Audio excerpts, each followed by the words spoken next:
bloody sweet. ஆரம்பிக்கலாங்களா? லோகேஷ் இயக்கத்தில் விஜய் நடிப்பில் உருவாகி வரும் லியோ படத்திற்கான படப்பிடிப்பு காஷ்மீரில் மும்முரமாக நடைபெற்று வருகிறது. இது பான் இந்தியா படமாக உருவாக்கப்படுகிறது.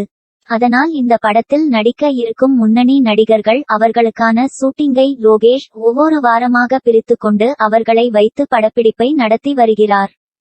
மேலும் லியோ படம் LCU கதையாக இருக்கலாம் என்று எதிர்பார்த்த நிலையில் லோகேஷ் அப்படி இருக்காது என்று திட்டவட்டமாக கூறி இருக்கிறார். மேலும் படத்தை தத்ரூபமாக காட்ட வேண்டும் என்பதற்காக மெனக்கெட்டு பல விஷயங்களை லோகேஷ் செய்து வருகிறாராம்.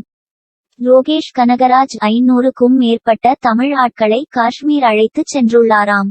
ஏனென்றால் படம் பார்ப்பதற்கு தத்ரூபமாக காட்ட வேண்டும் என்பதாலும் தமிழ் முகங்களாக இருக்க வேண்டும் என்று இவ்வாறு செய்துள்ளார். தயாரிப்பாளரும் லோகேஷ் மீதுள்ள நம்பிக்கையால் இந்த விஷயத்தில் கண்டு கொள்ளவில்லையாம். இந்நிலையில் இப்படம் லோகேஷ் கனகராஜின் LCUவில் வருமா என்று பலரும் கேட்டு வருகிறார்கள். அதேபோல் கமலஹாசன் லியோ படத்தில் நடிக்கிறாரா என்றும் கேள்வி எழுந்துள்ளது. லியோ படத்தில் கமலஹாசனை நடிக்க வைக்க இதுவரை லோகேஷ் கனகராஜ் முடிவு எடுக்கவில்லையாம். பொதுவாக லோகேஷின் சிறப்பே இவருடைய படத்தில் கெஸ்ட் ரோல் கதாபாத்திரத்தில் முன்னணி நடிகர்களை யாரையாவது நடிக்க வைத்து ரசிகர்களுக்கு சர்ப்ரைஸ் கொடுப்பதுதான் இவருடைய மிகப்பெரிய வெற்றியின் யுக்தி.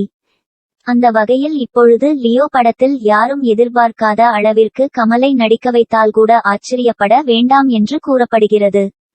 இப்படித்தான் லோகேஷ் விக்ரம் படத்தில் சூர்யா நடிக்கவில்லை என்று கூறியிருந்தார்.